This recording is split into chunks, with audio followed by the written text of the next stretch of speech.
Sports live on this Friday. Hope everybody's having a great Friday so far. Austin Stanley and Florida Luke here with you on A to Z Sports. Going to have a good show this morning, and I'm paying off the magic bucket with my hair looking like it does. But today we are here to discuss some new ESPN positional rankings when it comes to the Titans positions and really specifically the wide receiver position and where the Titans are ranked and how A.J. Brown, Julio Jones, and all the other Titans wide receivers were blatantly disrespected in ESPN.com's positional rankings for all of the NFL. So we'll get with that. We'll tell you where the Titans wide receivers are ranked. We'll tell you where they're ranked overall in all of their units, but really focus more on the Titans wide receivers. And then we'll ask you guys, where should the Titans wide receiver unit be ranked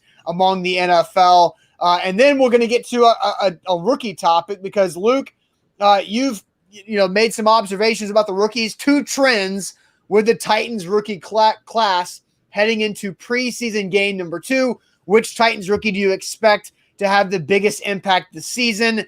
And tomorrow night is preseason game number 2.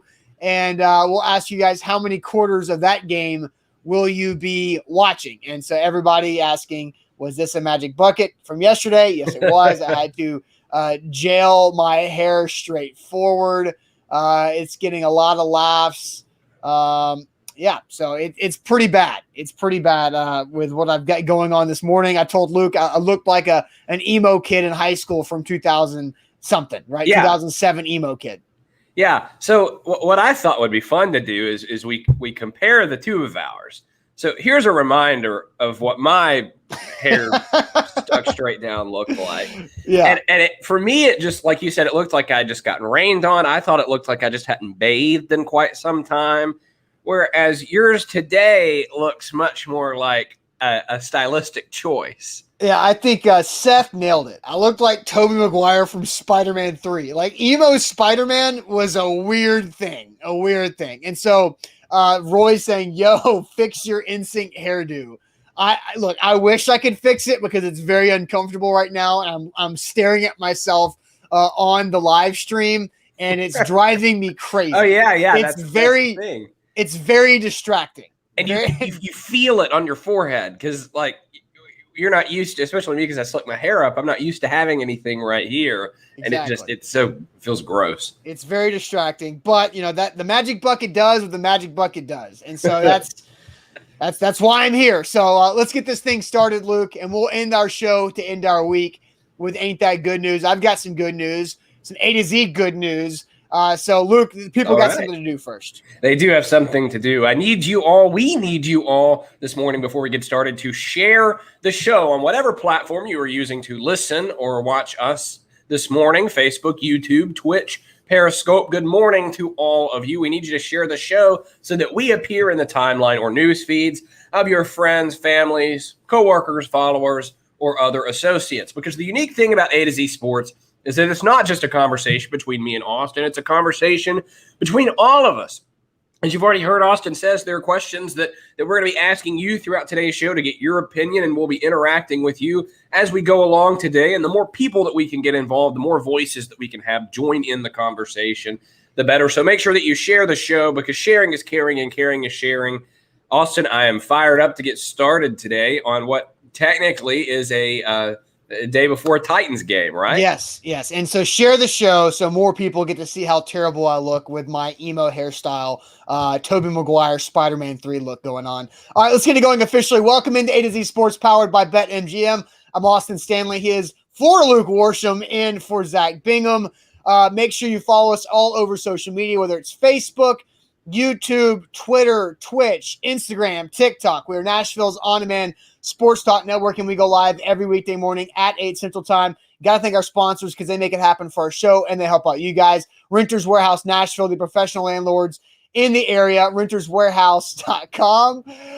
Mandu, the Pulse of Fitness, where 1 15-minute workout equals 5+ hours in the weight room. Mandu.com, your first workout's free. Wilson County Hyundai, if you need a new car, head out to Lebanon. WilsonCountyHyundai.com for the inventory. Calvin and Subtle to help out with your hardwood floors to increase the value of your home. Head to calvinandsettle.com and the Bone and Joint Institute, boneandjointtn.org, the region's destination for comprehensive orthopedic and sports medicine care. God, I just cannot, like, the hair comments are just overly distracting and continuing to be distracting. And Jordan and everybody's going to jump in. Yeah. And what's distracting me is there's like an argument over where Zach is going on. Like, it's Rusty says, no, he can't get fired. He's one of he's the Z. He's one of the founders. Yes. No, Zach is not fired. Zach is in Dallas. Okay, so the two things today that we're going to have to continue to remind people is Zach is not done in Nashville. Zach is helping launch the Dallas market, and actually they made their first big sale yesterday. So there's some good news before the ain't that good news segment. So Zach will be back next week. Bobby says traded him to Dallas for Zeke. You don't want Zeke in that contract. So Dallas will be Zach will be back from Dallas next week, and then my hair looks like this because the Magic Bucket told me to do it. And when the Magic Bucket tells you to do something, you have to do it. You have no choice. So that is what's going on with this. So, Luke, now we can officially get the show started. I'm sure throughout the show we're going to have to tell people why I look like a boy band guy from the 90s or an emo high school kid from the 2000s or whatever. But today we saw that ESPN.com released their position rankings for really every position group for every NFL team. And so I automatically am curious of what ESPN's Mike Clay thinks of the Titans position group. Now, this isn't just the starters, because we do know that according to ESPN's poll from earlier this summer, the Titans had 7 players who ranked as top 10 players at their position. Now, I thought that was a really good thing to have. That was tied for second in the NFL to have that many players ranked top 10 at their position group. But now it's the overall depth of the position. And I thought the Titans wide receivers got screwed in this. But we'll go through position by position, quarterback units where it's Ryan Tannehill and Logan Woodside, and even Matt Barkley taken into consideration of this. Ryan Tannehill was 8th, which is higher than he was in the in the individual rankings. So at least one Titans position got the respect it deserves, right? Yes, and so I think 8th for Ryan Tannehill and the Titans quarterbacks is very fair and a good ranking overall, because obviously the starters are heavily weighted here, with Kansas City, Green Bay, Tampa Bay all being the top 3, Seattle, Buffalo, Dallas, and Baltimore being the only teams ahead of the Titans. So I think this is honestly very correct, and this is where I thought Ryan Tannehill should have been around by himself. Now, Matt Stafford was above Ryan Tannehill, as was Kyler Murray, and then Justin Herbert. Those players are 9th, 10th, and 12th in these positional rankings. So I have no problem with the quarterback position rankings being 8th. Now, we could get into this, Luke. Running back units. The Browns are number 1. I think that's fair because they have Kareem Hunt and Nick Chubb. So that's no complaints there. Then you've got the Minnesota Vikings with Dalvin Cook. I have no idea who their backup is. You have the Carolina Panthers with Christian McCaffrey. I also don't know who their backup is. And then the Titans are 4th with Derrick Henry. But I think I can understand why they're 4th, because you have no idea what Darrington Evans is. And then we know that Jeremy McNichols is a below average replacement. So there's just not a lot of depth at running back that is a known commodity. So 4th overall for Derrick Henry and the Titans running back position group. How do you feel about that ranking? So I definitely think Cleveland is ahead of the Titans in terms of depth, because they've got that 2-headed monster in Kareem Hunt and Nick Chubb. But then beyond that, like, I don't know who the Vikings have behind Dalvin Cook. Who's the third team? I had it right here. The Panthers. The Panthers. Yeah, I don't know who the Panthers have behind Christian McCaffrey. Like, at a certain point, it doesn't matter anymore. Like, at a certain point, your backup's a backup. The Browns are the exception to that because their backup, they don't really have a backup. Their backup is a starter. Now, Alexander Madison is and then Chuba Hubbard is I believe, is also Yeah, a pretty well-known guy who's a rookie. but he's a jag, Austin. Both of those guys are. They're just a guy. Hubbard's behind And I'm not saying that Darrington Evans or Jeremy McNichols is not. But here's the thing. Alexander Madison has shown more than anybody other than Derrick Henry in the Titans backfield, right? Okay. I'll give you that. So, I think really you could argue third for the Titans, but again, they're fourth. So that's not not too big of a deal. But now we come down to the wide receiver units. Oh, and this is where the disrespect runs strong. I have no problem with the Tampa Bay Buccaneers being the top ranked wide receiver unit in the NFL because I believe that they are. When Luke's Hall of Fame wide receiver Antonio Brown is your third or fourth option, then you're really damn good, right? Then the Dallas Cowboys are number 2. I don't have a problem with that either because Amari Cooper with CeeDee Lamb and Michael Gallup are very, very good bona fide receivers who have proven it to work together. Then third is Cincinnati. Fourth is Pittsburgh. Then you get to fifth with the Tennessee Titans. So you're telling me, ESPN's Mike Clay, that Julio Jones, A.J. Brown, and Josh Reynolds are not as good as Juju Smith-Schuster, Chase Claypool, and I forget even who they're – James Washington, I think, is still the Pittsburgh's third receiver. Or then Cincinnati, who have good players with T. Higgins, Tyler Boyd, and Jamar Chase. But I am taking Julio, AJ, and Josh Reynolds over both of those two rosters in this situation. This is nonsense, Austin. I think that the Titans receivers are better than all three of Dallas, Pittsburgh, and Cincinnati. Let's start with Dallas because they got the highest ranking after the Buccaneers. Dallas, like you mentioned, right? Amari Cooper, CeeDee Lamb, Michael Gallup. Well, A.J. Brown's better than Amari Cooper. Julio Jones is better than CeeDee Lamb, who didn't do very much as a rookie. Nothing exceptional anyway. And then Josh Reynolds and Michael Gallup, I don't know that there's a whole lot of difference there. Gallup probably has the edge. Gallup's more talented. Yeah, but the top two are better than their top two. So give me the Titans. You mentioned the Pittsburgh Steelers wide receivers, Juju, Chase Claypool, Deontay Johnson, James Washington. Right, give me the Titans all day long. And then the Bengals have Jamar Chase, who's never played a snap of NFL football.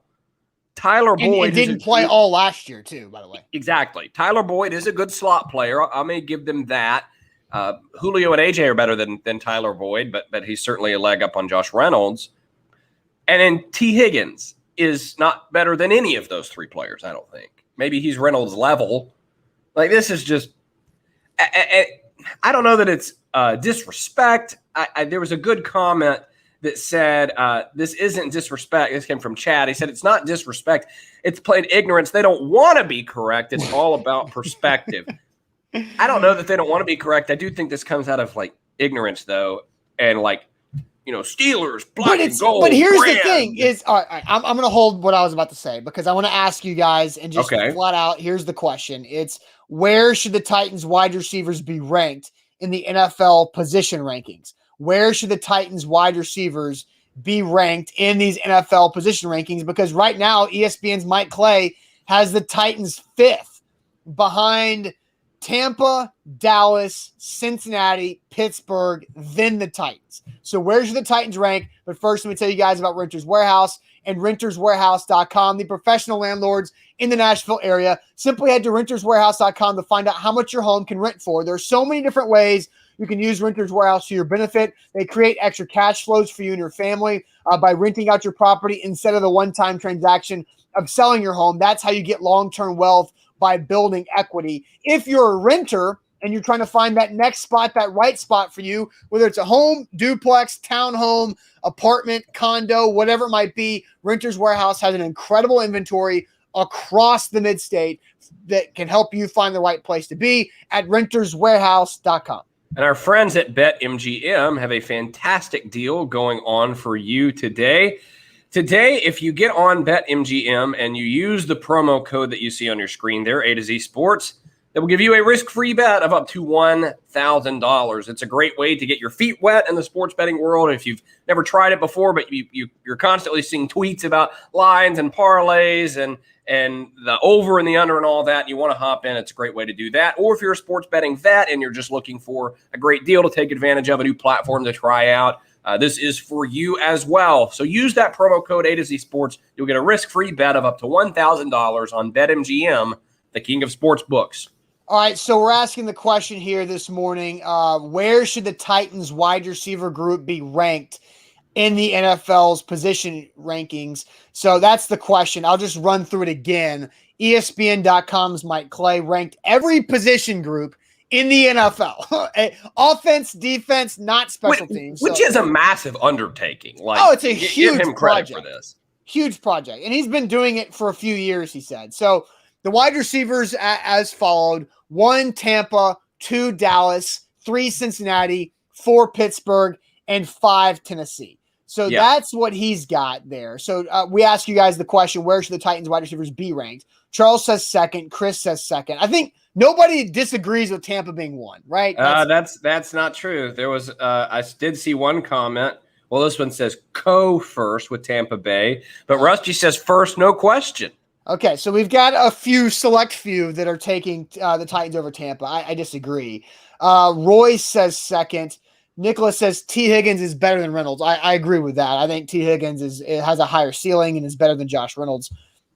Oh, no doubt. I mean, T. Higgins was like the 34th pick overall and had a really solid rookie year with no quarterback. Where's Cleveland? Cleveland's better than Pittsburgh.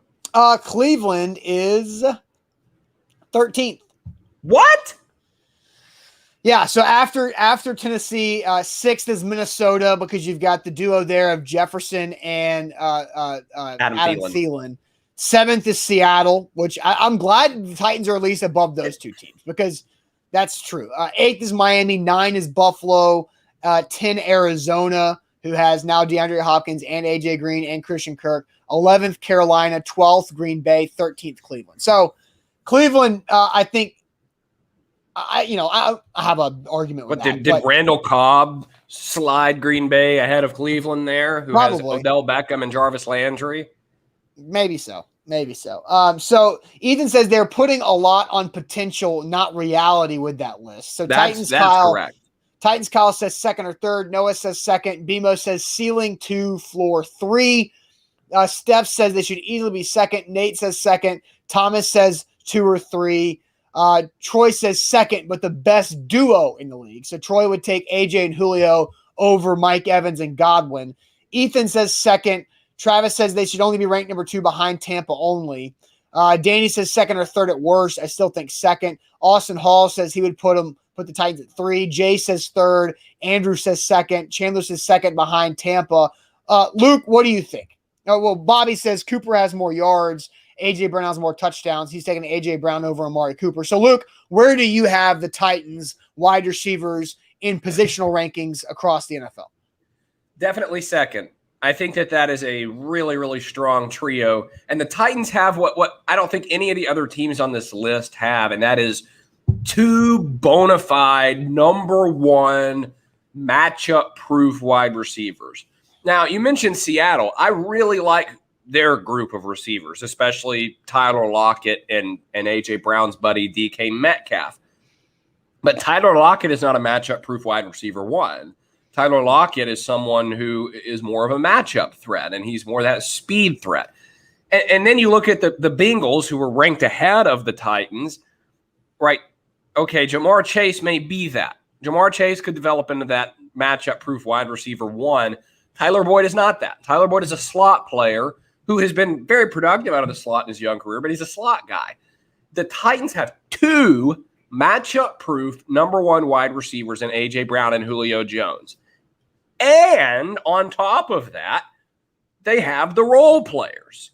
Chester Rogers is going to be a good, smooth slot player. I don't see – here's the thing with this. I think we kind of have to end the conversation with this at wide receiver 3 because – nobody knows what the hell anybody's going to get out of their 4th wide receiver any given season. Yeah. So Josh Reynolds. Yeah, I think it stops at Josh Reynolds, who had 600 yards receiving last year. Julio had 700 plus in 9 games, and AJ went over 1,000 again, right? So they combined for 2,700 yards or so as a unit. Those 3 guys did last year. Now they're all 3 on separate teams. Now, are the Titans getting docked for these guys all just joining AJ Brown and not having a year under their belt playing with each other? Yeah, I want to respond to a comment that Daryl left. He said the thing no one understands is that the Titans are a heavy run team. If they threw more spread up the tempo, they'd be the highest scoring offense. I would be with you if this was a fantasy football ranking. But this is a who is the best, i.e. who is the most talented. And I was having this conversation with a Bucks reporter yesterday. I was like, with these Titans players, I wouldn't draft them in fantasy football because I don't know, other than Derek, because I don't know what their numbers are going to look like. But give me that team all day long, that group of skill position players. Yeah, right. So here's what I think, Luke. And I think that I'm cool with it. I'm cool with the Cowboys being second, just because they put up incredible numbers last year without Dak Prescott. Because you had Amari Cooper with over 1,100. You had CeeDee Lamb as a rookie with 935 and 5 touchdowns. And then Michael Gallup was their third receiver with 843 yards. So I'm cool with.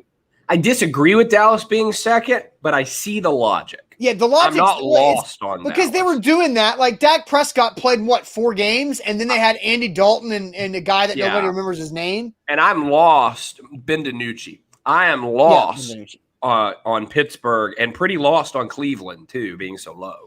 Yeah, so Pittsburgh, I'm gonna pull up the Pittsburgh Steelers wide receiver stats, and I'm gonna also pull up the Bengals as well, because those are the other 2 teams ahead. I understand that people might be high on the Bengals' potential because they've got Tyler Boyd and T. Higgins, and T. Higgins actually had 900 yards last year as a rookie, which is really strong, pretty on par with what CeeDee Lamb did, and Tyler Boyd had 840, and AJ Green's no longer there, but they add Jamar Chase. So I do think the Bengals are like a top 8 wide receiver group for what they've got and what Jamar Chase can be because of how highly touted. But then you get to Pittsburgh, and this is the most ridiculous one of them all, because you have wide receivers who are very limited.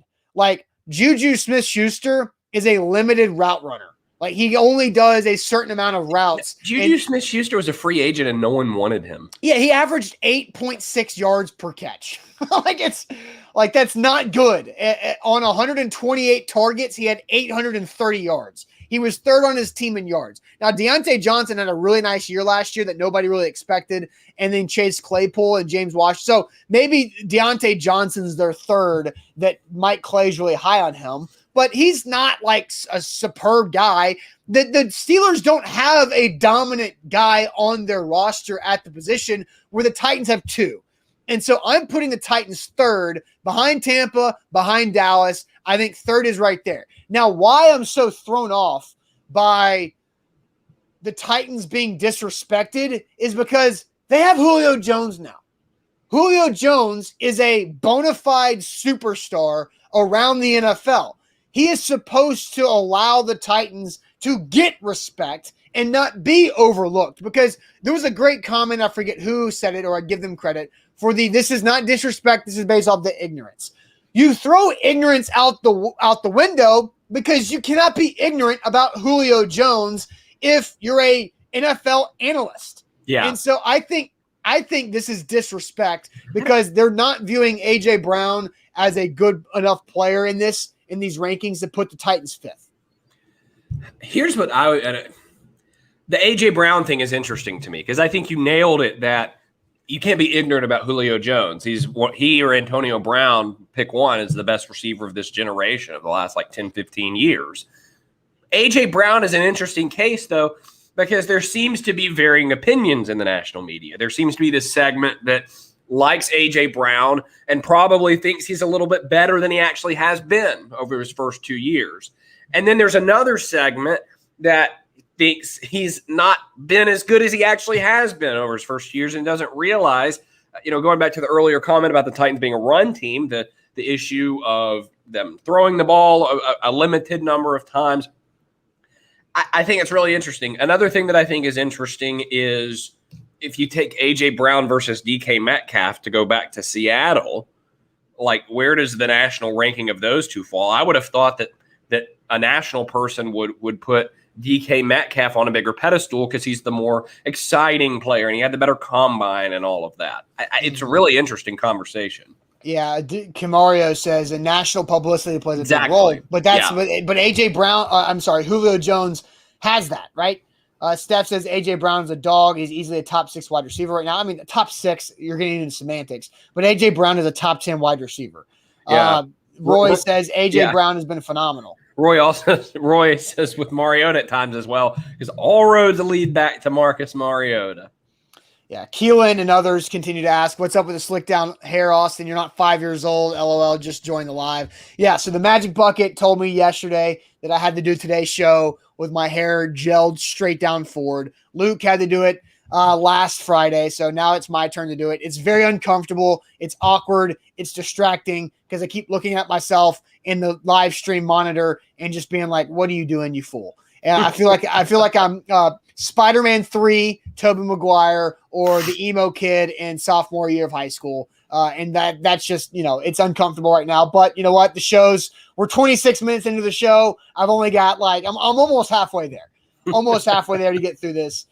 So look, we'll just power through. No big deal on this. Okay, so Luke, you've got 2 trends for the Titans rookie class heading into preseason game number 2. We're going to get to your 2 trends for these rookies. But first, I'm going to tell you guys about our friends and sponsors at Calvin & Settle. CalvinandSettle.com is where to go to upgrade your hardwood floors. There's really an easy way to upgrade and improve the overall value of your home, and that's to rip out that old carpet and put hardwood floors in there. And Calvin & Settle does a great job of having, 1, a quality product, and 2, phenomenal customer service, and 3, they're efficient. They get in, they get out, right? So they don't just disrupt your life and disrupt your home for a month of time to give you those new hardwood floors. They're going to be efficient with your project and also do a fantastic job with the install as well. CalvinandSettle.com is where to go.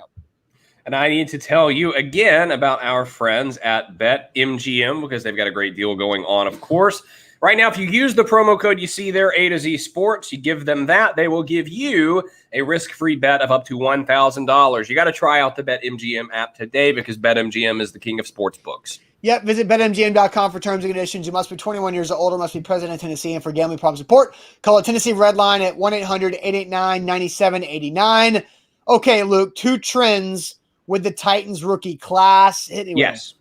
So I do want to preface this by saying that these trends refer to the class as a whole. There are exceptions, throughout, but as a whole, this rookie class does have 2 big trends. Yes. The first trend is that I think the group is ascending. It is heading in the right direction. They're all improving. The exception to that is Des Fitzpatrick.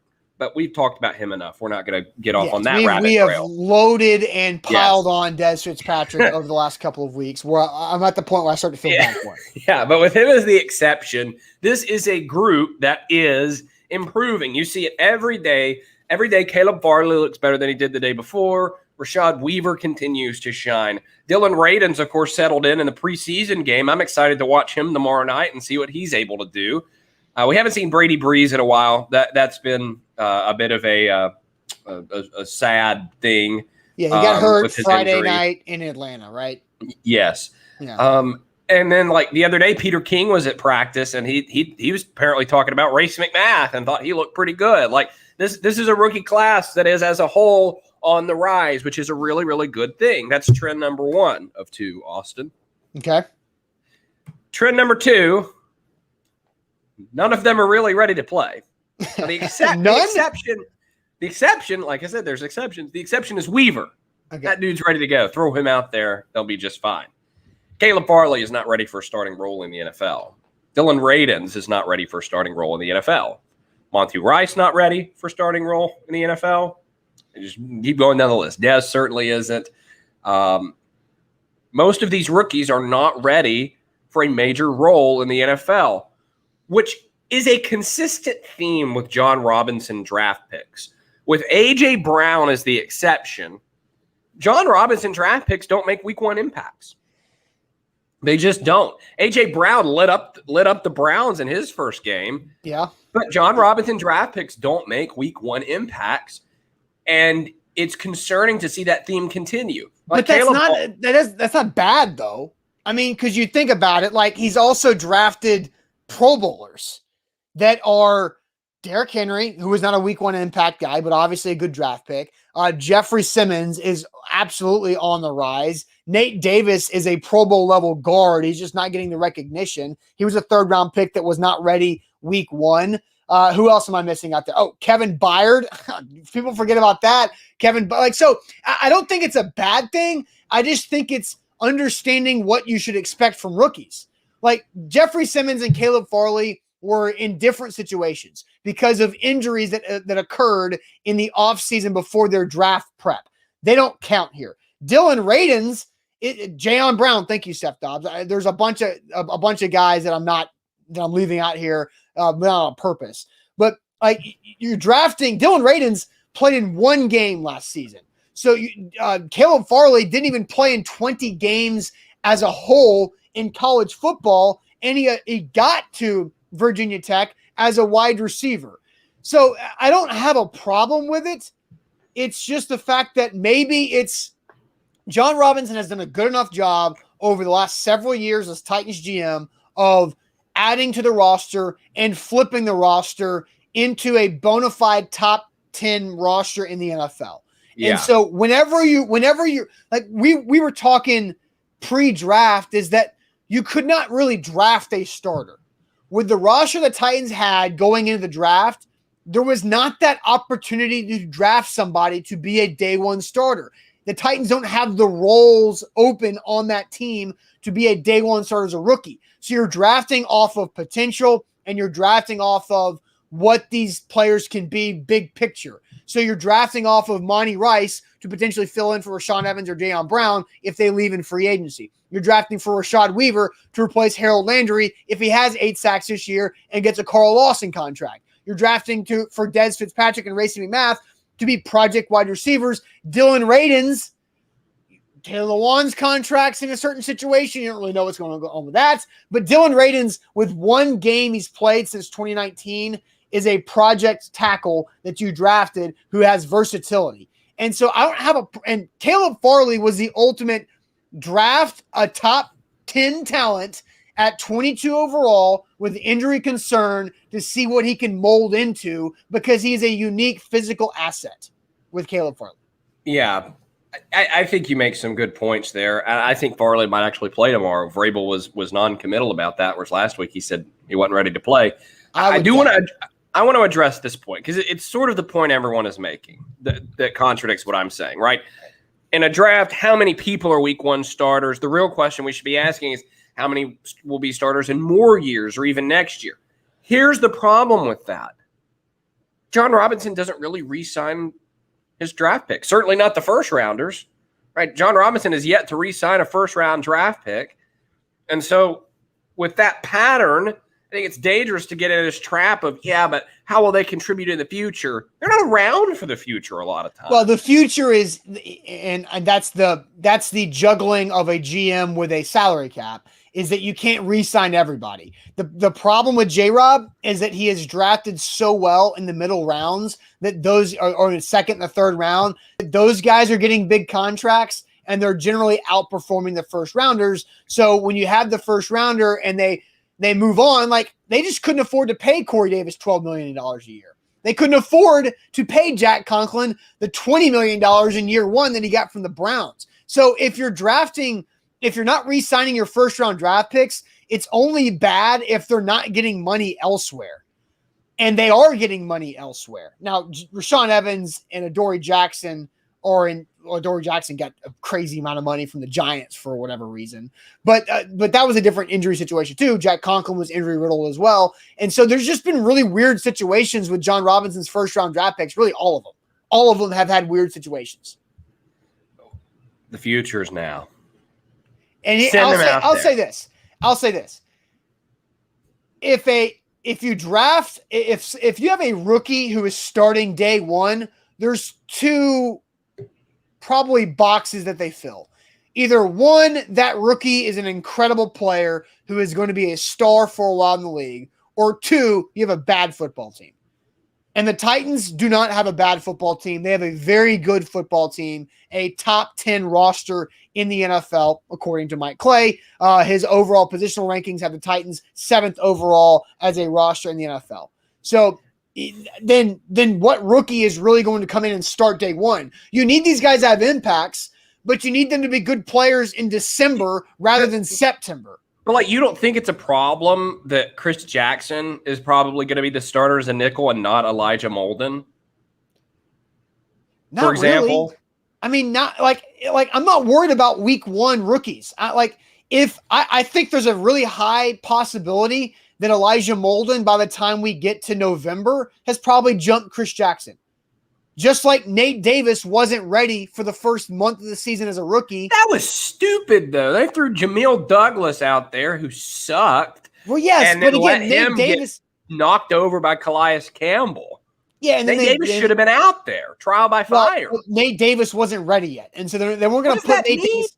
Why was he not ready week one, but all of a sudden in week 5 against Atlanta, it's time ready to go? That's a month, Luke. That's a month. Like week 1 and week 5 is a month.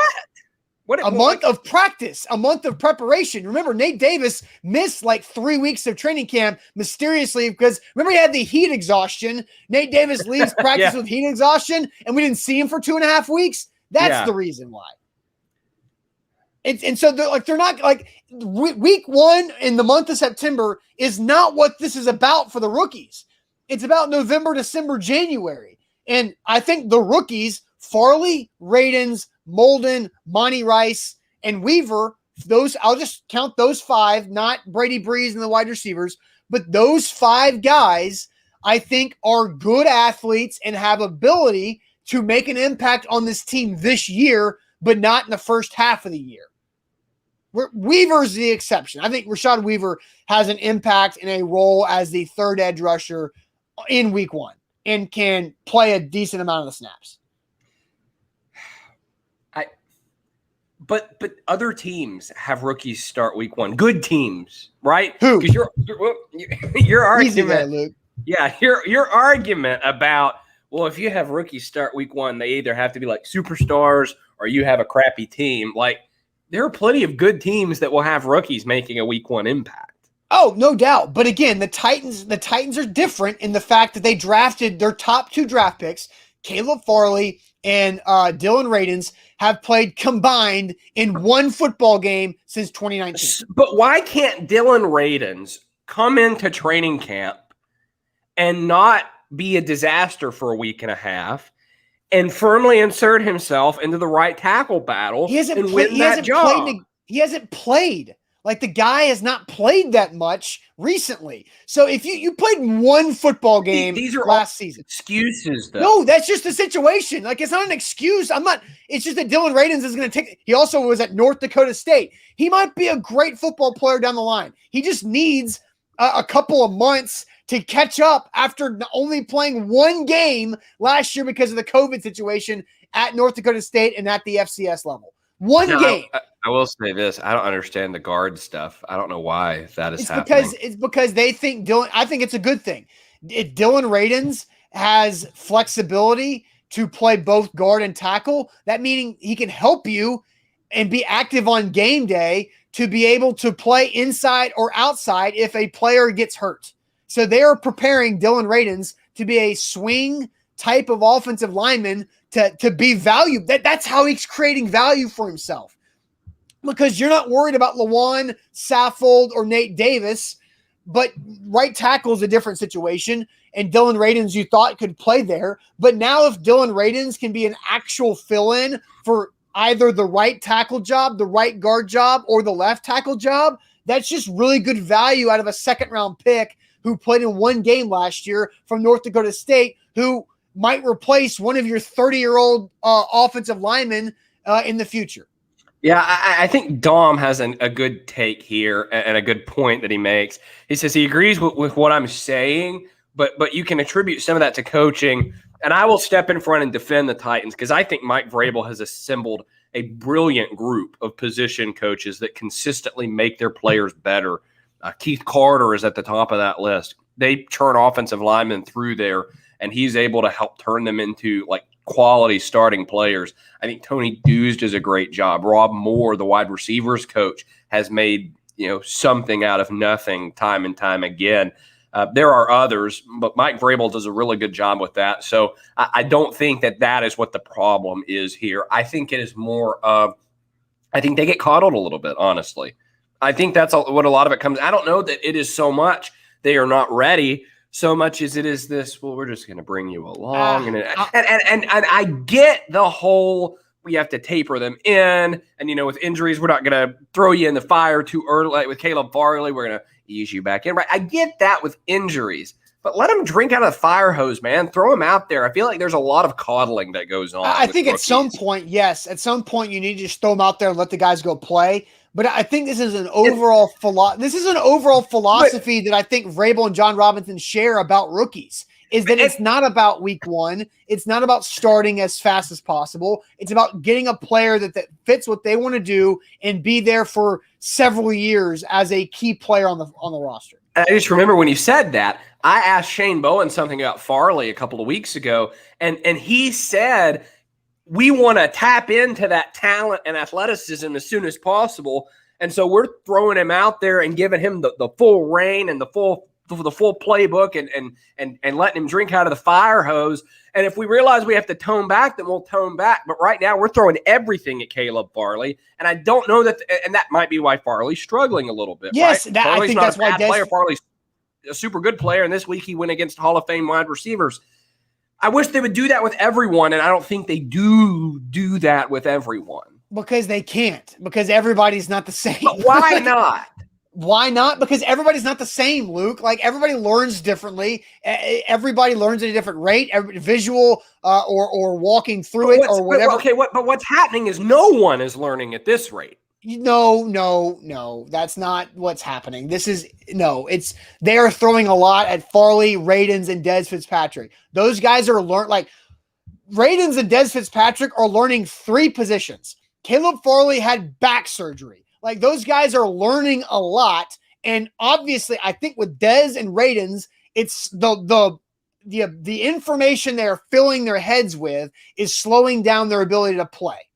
And with so speed. You think the Titans are being too hard on the rookie? No, I don't. I just think that this is the decisions that they've made as a staff is to bring them along at a rate that they feel comfortable with a player, and depending on the situation, that they're drafting these players.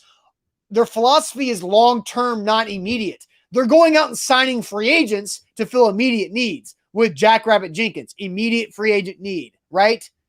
Like Bud Dupree was different, but he's immediate free agent need. Yeah, but Bud Dupree's a star player, and Jack Rabbit Jenkins used to be a star player and can be a stud for them. Like, I don't know.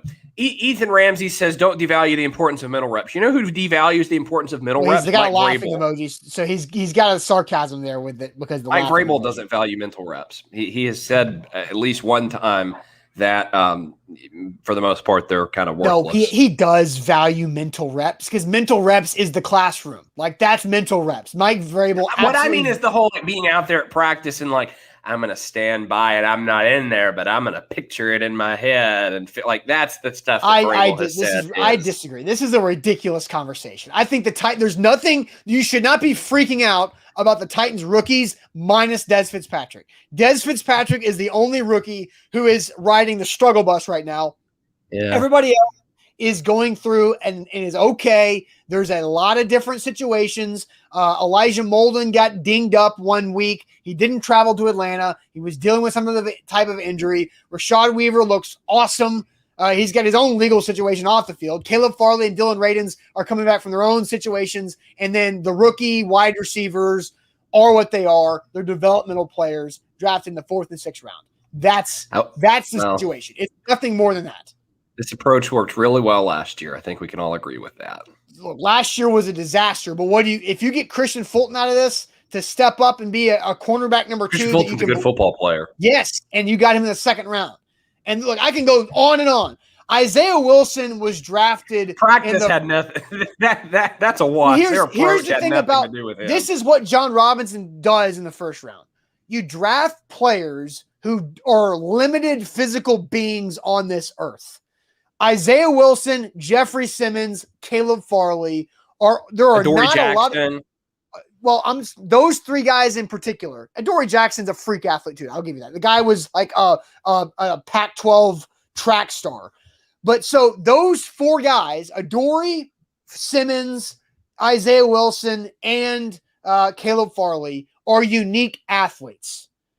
There's not a lot of Isaiah Wilsons walking around. Isaiah Wilson is a complete dumbass mentally, but he is a very physically gifted athlete. You draft physically gifted athletes who might need help and development in the first round because there's not that many guys there. And if you draft from the first round, you have an opportunity to get them cheap for a 5th year. And so that is why you draft guys like that in the first round.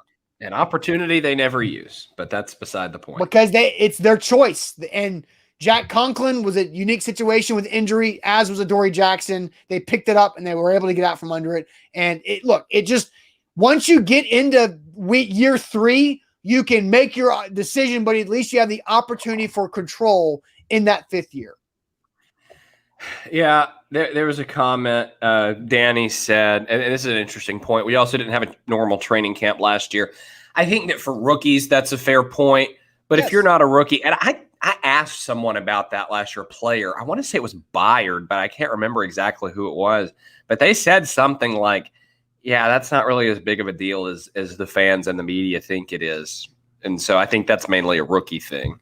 It's a rookie thing because that's why, we talked yesterday about why aren't the Titans starters practicing. It's because they don't need to. They want to get their younger guys more reps against the Bucs rather than get A.J. Brown useless reps against the Bucs. That's just my opinion. All right, let's go ahead and get into this question. We've talked about the rookies a lot for almost 20 minutes.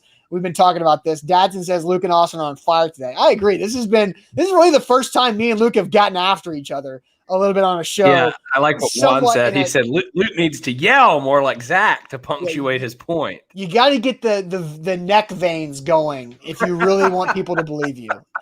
All right, so let's go ahead and ask this question here. Which Titans rookie do you think will make the biggest impact this season on the field? Which Titans rookie do you think will make the biggest impact on the field this season? But first, let me tell you guys about the Bone and Joint Institute, boneandjointtn.org, the region's destination for comprehensive orthopedic and sports medicine care.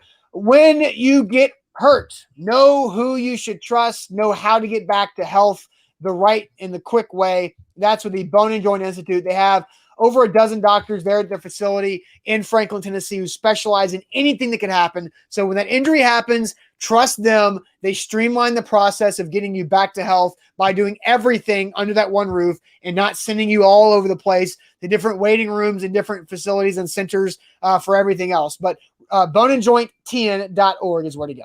And today, if you sign up for the BetMGM app and you give them that promo code you see on your screen there, A to Z Sports, they will give you a risk-free bet of up to $1,000. That's right. And we also have A to Z Sports Picks coming up later today with Alan Bell and Brian Edwards, presented by BetMGM. So that's at 2 o'clock later today. So get ready for that. So which Titans rookie will make the biggest impact on the field this season? Yeah, I want to read some comments. Yeah, I'll let you do it. So let's see. Ziegler says Weaver. Charles says Weaver's the answer. Donald says Weaver. Ray says Weave. Jarvis says Weave. Lots of Weaves. Daniel says Weave. Dustin says Weave. Kenneth says Weave. John says Weave. Travis says Weave. Sir Esther says Weave. Lots of people are saying Rashad Weaver. See a little bit of Farley in there. Nate says Farley. Elo Gray says Farley. There are a few Elijah Moldens that I'm seeing as well. Clayton says Elijah Molden. But then more Weaver, right? Travis says Weaver's the easy pick. Scoop Richardson says Weaver is the easy pick. This is an interesting one. Robbie says Raidens. I'd be interested, Robbie, to hear your reasoning behind that. I'll give a reasoning. I'll make a pitch. This is not quite bad sales job because it's not as ridiculous as our bad sales job segments on Mondays. But I do think here's my pitch for why Dylan Raidens could be the answer. I'm not saying he is my answer. Is which of these rookies has the quickest line to being a starter? Caleb Farley, I think. I honestly think it's Dylan Raidens because Caleb Farley would probably be the third corner at best so far because of how well Christian Fulton's played. Now you're talking about nickel. You're talking about nickel personnel and all that like nuance, right? Which is fair because you need to bring that on. But he would be because of how well Christian Fulton's done this preseason and how good Jack Rabbit's been. Those two guys are your top two corners. So Caleb Farley would be third there at best, I think, at this point, just because he has that far to go. Dylan Raidens could work himself into being a starter because Kendall Lamb and Ty Sambrailo are very reachable when it comes to unseating them at whoever wins that job as the starting right tackle. I'm talking like it could be November, it could be week 10, and Dylan Raidens is now ready to start over those guys because he's probably more talented than Lamb and Sambrailo. So I think Raidens has the quickest line to winning a starting job than any other rookie. Elijah Molden, I don't think can get there. Like he can help you in situations, but I don't think he's getting there. Yeah. And then Monty Rice is he's I was curious because Eric commented y'all are sleeping on Monty Rice. I'm curious what you think about his potential there because a lot of people when he was drafted saw him not as the eventual Evans replacement, but the like ASAP Evans replacement. I don't know about that. I mean, we'll have to see how Rashaan Evans does, but Monty Rice at this point, again, just like Christian Fulton, David Long's having a really good camp. And if David Long can continue that, then Monty Rice is probably not going to unseat David Long as being the third inside linebacker. Now, I just don't know that Long is doing anything he hasn't done before, but that's a what side are you talking conversation. About? Did you watch the interception that he went back and got? That's something he's never done before. He hasn't got an interception since high school. Okay. Now, it's one play. That one play. It's one play, but it's an important one play to watch David Long do something that's his biggest question mark. His biggest question mark was not getting sucked up by every play action motion and just going all the way downhill and getting beat over the top. He drops back into coverage and makes a really athletic interception in preseason game number 1. Yeah. Random question here. Charles says, what happened to Dane Cruikshank? Always hurt, buddy. Always hurt. This guy is he is a big, long, fast, strong, good-looking athlete. Like, Dane Cruikshank looks the part. But always something going on. Yeah. Always something going on. All right, Austin, who's your rookie? Everybody went with Rashad Weaver, which it's right now, based off of the information and what we've watched, that's the obvious. I think I'm going to go with Elijah Molden, though. I think Elijah Molden will have a really, really nice role in this team and has the ability to make some game-changing type plays. Mm-hmm. And I think Elijah Molden, with his background, his dad's a former NFL guy. He's a really football smart kid. The Jedi in the slot is what he was referred to being. I believe that was from Louis Riddick, talking about him being the Jedi in the slot. I think Elijah Molden will have a really nice rookie season. It might take a month or so, but I think Elijah Molden is going to be my answer. Yeah, for me, it's between Farley and Weaver, and I'm going to go Weaver, but Farley is very close there. I really hope Farley plays tomorrow. I hope Molden plays tomorrow. I think I'm just really excited to watch Farley because of his athleticism. I know he's a little bit behind the 8 ball right now from a technique and comfort standpoint, but when you're that athletic, man, just send him out there and see what happens, and the preseason is the time to do that. So I hope he plays. But in terms of biggest impact this year, I think it's Weaver. Because as we've talked about several times on the show, the impact goes beyond just whatever he puts on the stat sheet in terms of sacks and TFLs and that sort of thing. The impact is also the rest that he is going to provide for Bud Dupree and Harold Landry if he can stay healthy. Yeah, good points. Vibrunner says, Austin, your hair, magic bucket, I assume. Yep. And then Esco says, totally off subject, but Austin, that haircut is not a good look, bud. It's not the haircut. The haircut's the same. It's the hairstyle. The hair is cut for the hairstyle. And when you don't do the hairstyle and the magic bucket tells you to gel it straight forward, then this is what you get. So, yeah. And a reminder, I had to do this last week, and this is what mine looked like. Yes. So I do think Austin's looks better than mine still. I mean, that's like saying, Chance Warmack was better than Isaiah Wilson. He was he not? Yes, but Chance Warmack sucked. That's the point. my straight gelled hair being better than yours is like saying, yeah, Chance Warmack was better than Isaiah Wilson. Yeah, because it's true, but it's also not good. That's how I feel about that. All right. We're going to revisit a question we asked you guys last week about this preseason game. But first, I'm going to tell you guys about our friends at Wilson County Hyundai. If you're looking for a brand new vehicle, head to wilsoncountyhyundai.com or drive out to see what they have to offer there in Lebanon. Wilson County Hyundai. They've got good inventory, and they will help you get the car you're looking for. Payne Bone and his team will do a great job of helping you find that car you need for your whatever your lifestyle is. If it's not in the lot there, they're going to work hard for you to get it. WilsonCountyHyundai.com is where to go. Exit 236 off I-40 in Lebanon is where to get to. WilsonCountyHyundai.com. And you need to sign up for our friends today at BetMGM. Download the app, use the promo code you see there, A to Z Sports, and you'll get a risk-free bet of up to $1,000. You're not going to find a better deal than that anywhere else, and that's because BetMGM is the king of sports books. No doubt about that. So the question we're going to ask you guys right now is, how many quarters will you watch of the Titans-Bucks preseason game?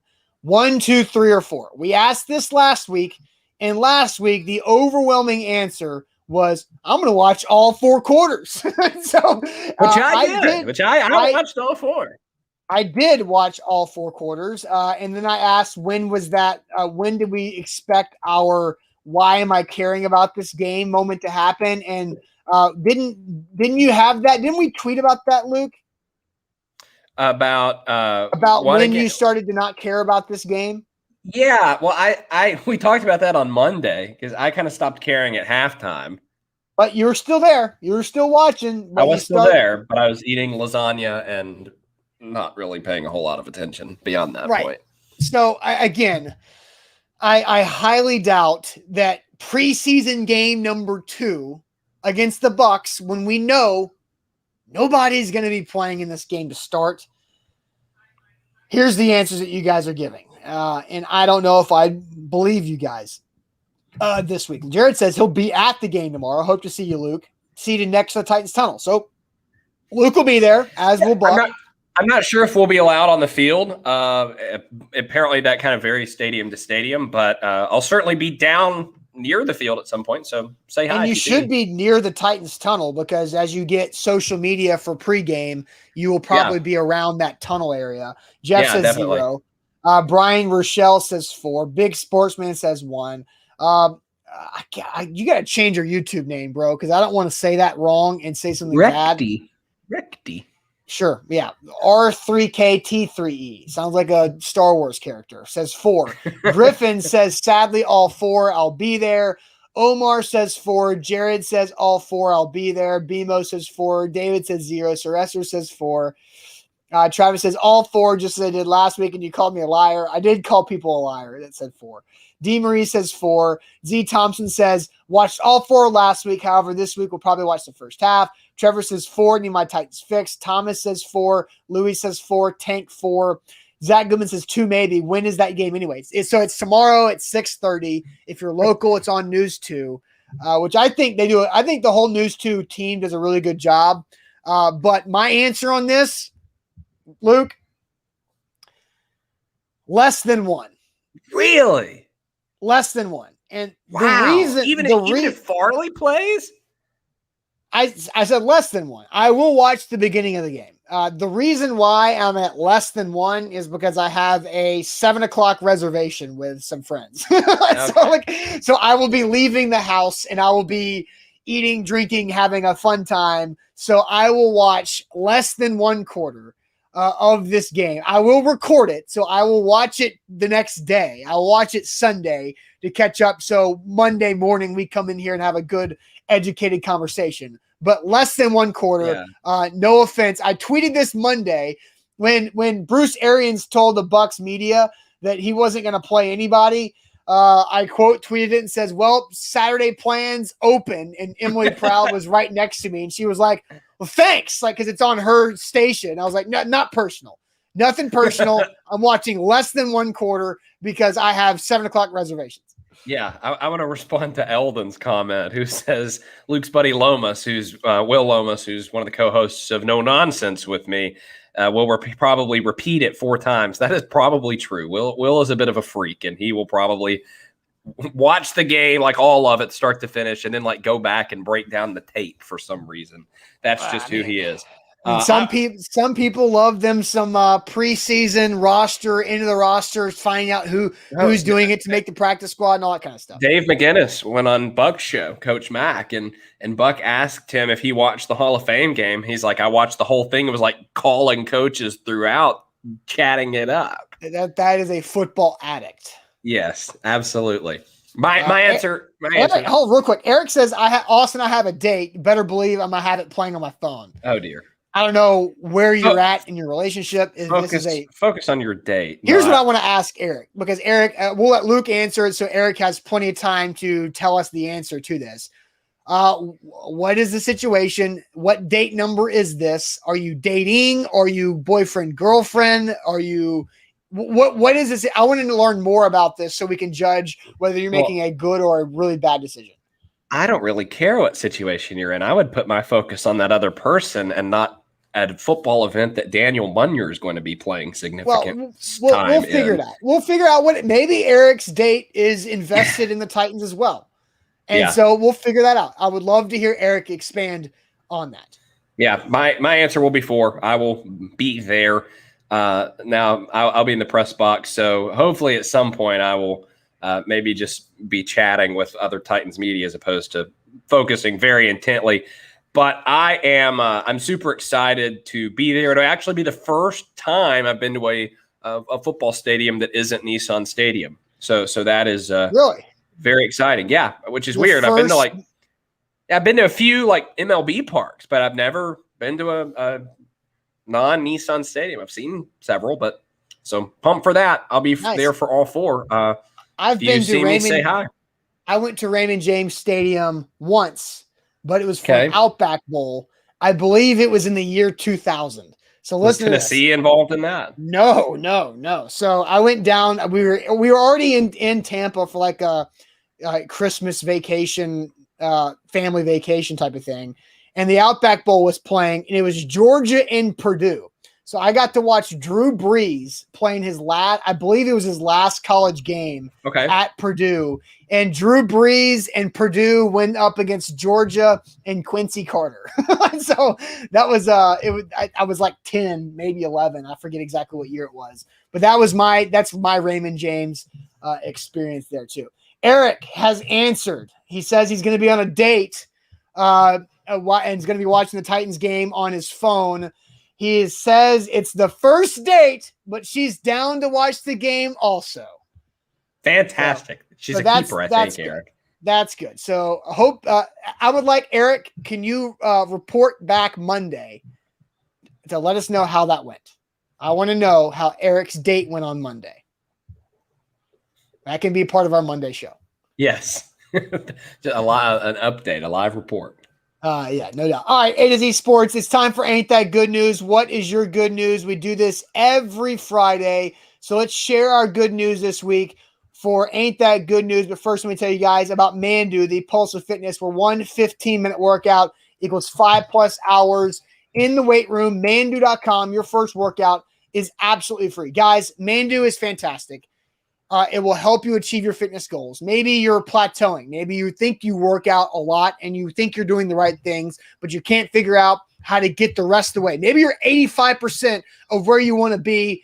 Mandu can help you out and get to that fitness goal. Mandu.com. It's full body electronic muscle stimulation. It's a 15-minute workout that simulates 5+ hours in the weight room because of how hard it works your muscles, and it doesn't put any stress on your body, on your joints, and on your bones. So those old injuries, don't worry about them. Mandu.com. Your first workout is free. Now I want to tell you again about our friends at BetMGM, because right now if you download their app, give them the promo code you see there, A to Z Sports, they will give you a risk-free bet of up to $1,000.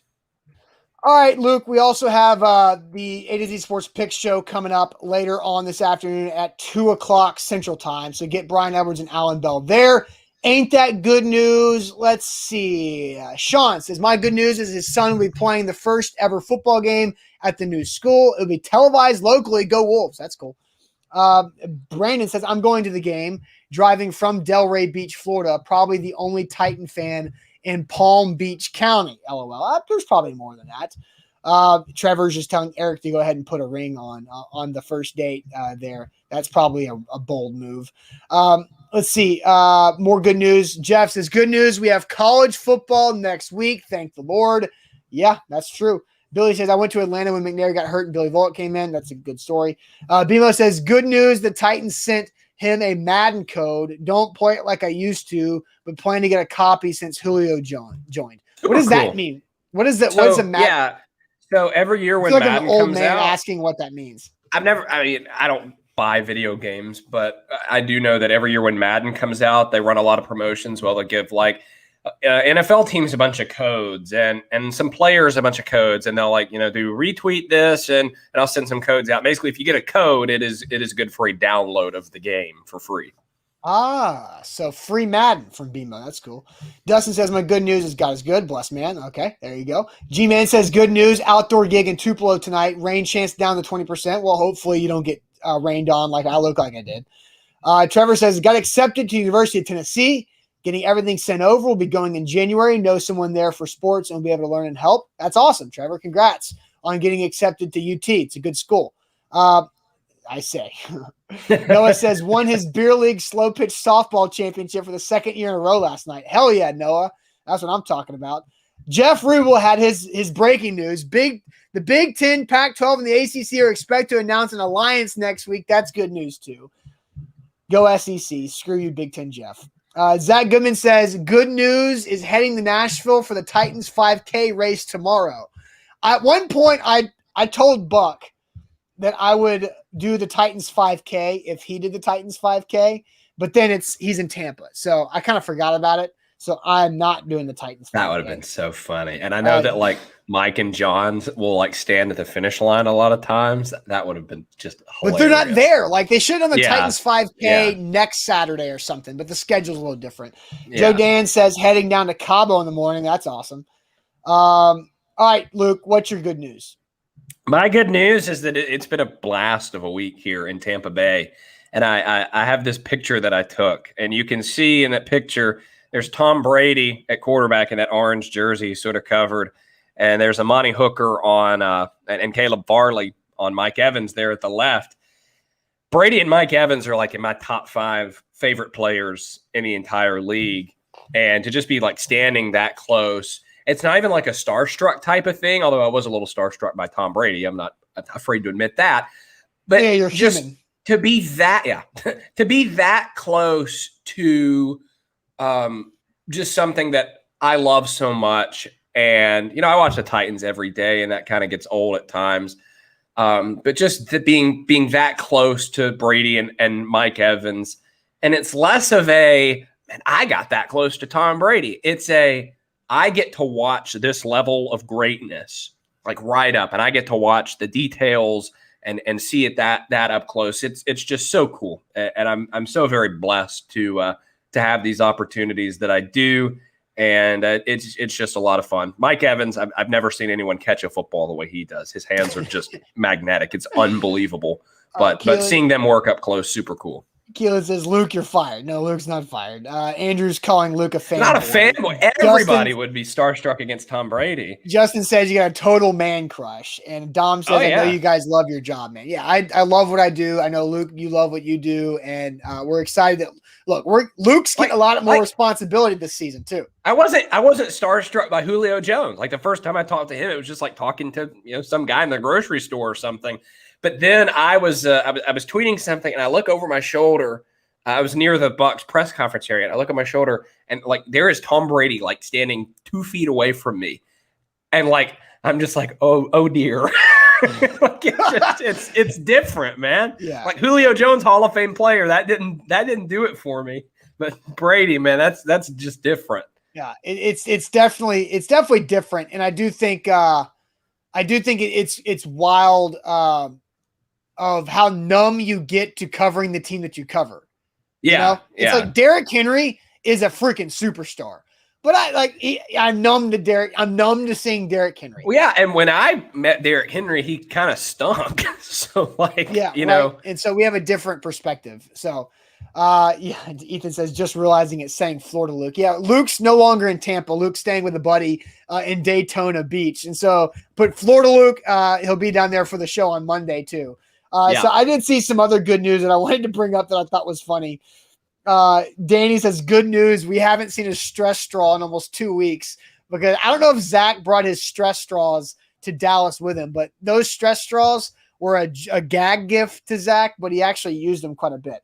My good news to wrap up this week is the fact that A to Z Sports on Instagram, we finally hit that 20K club there. Yes. The 20K club followers on Instagram right there for A to Z. Very excited about that. We've been working hard on that one for a long time. But hit that 20K. It's nice to see the 20K club. That it's no longer 19.9. It's like that was just the worst. Because now we can just be like, we got 20,000 followers. I remember we hit 10K during training camp, like on the last day. Yes. So during Patriots, it was during Patriots. Brady was there too. That's right. Maybe it's a Tom Brady thing. I don't know. Jeff asked if I have been to Buc-ee's. Yes, I have. I went last night. It was super fun. As my buddy Griffin says there, I was like a kid in a candy shop. It was super cool. Huge. What's that? What's Buc-ee's? It's like if Pilot and Walmart had a baby. Like what? It's a huge like travel stop. You need to Google it. It's a big travel stop. They got like fresh food and like a big deli counter, and like they sell tea. There's like Cracker Barrel. It's just really, really cool. Buc-ee's. Pilot and a Walmart had a baby. All right. Sounds like a great place, I guess. All right, guys. Hope you guys have a great weekend. Again, don't forget, make sure you're following us everywhere. Instagram, that just hit over 20K. Twitter, Facebook, TikTok, YouTube. What am I leaving out? Twitch. Anything else I'm leaving out? TikTok. I think I covered it. Yes. But Luke and Buck will both have coverage of the Titans game tomorrow for preseason game number 2. So make sure you're following us. Make sure you have live notifications on. And Top Troop, I will respond to you. Top Troop has asked several times if I'm still mad at him. I no longer remember what I was mad at you for. So the answer is no. That's not Titan Anderson, is it? Top Troop, no. The buffoon. Top Troop on YouTube. I don't know. What was I mad at you about? Because he's asked me several times. Austin's still mad at me? I don't remember. I don't remember. So no, clearly it didn't last with me. So I don't hold grudges with you guys. I disagree with you guys on opinions, but then I don't like stay mad at you guys. So Jonathan asked what's up with the hair. I can finally go back towards my normal hairstyle, although it's so gelled up this morning that it's just that's not your normal hairstyle. No, but the Magic Bucket said I had to do my hair gel down all the way. And so now, look, I'm getting there. It's working its way. It's working its way back to normal. See, I look like a normal human being now. All right, guys. Hope you have a great weekend. We'll see you on Monday. Don't forget to follow along. Luke will have coverage of the preseason game tomorrow. Have a great weekend. We'll see you on Monday.